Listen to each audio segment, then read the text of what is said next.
రాజేమో నాన్నకి, సింహం మీ అమ్మకి వాహనమై ఉండలేదా?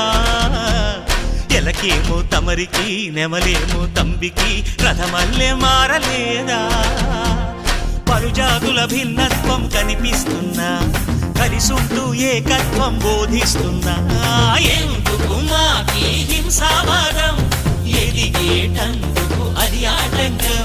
నేపరం నాకు సోదర భావం, మార్పులు మాలో కలిగేలా ఇవ్వు భరోసా. గం గణపతి గం గణపతి గం గం గం గం గం గం గణపతి. జై జై గణేశ, జై కొడత గణేశ, జయములిప్పు బొజ్జ గణేశ. హై హై గణేశ, అడిగేస్తా గణేశ, అభయమిప్పు బుజ్జి గణేశ.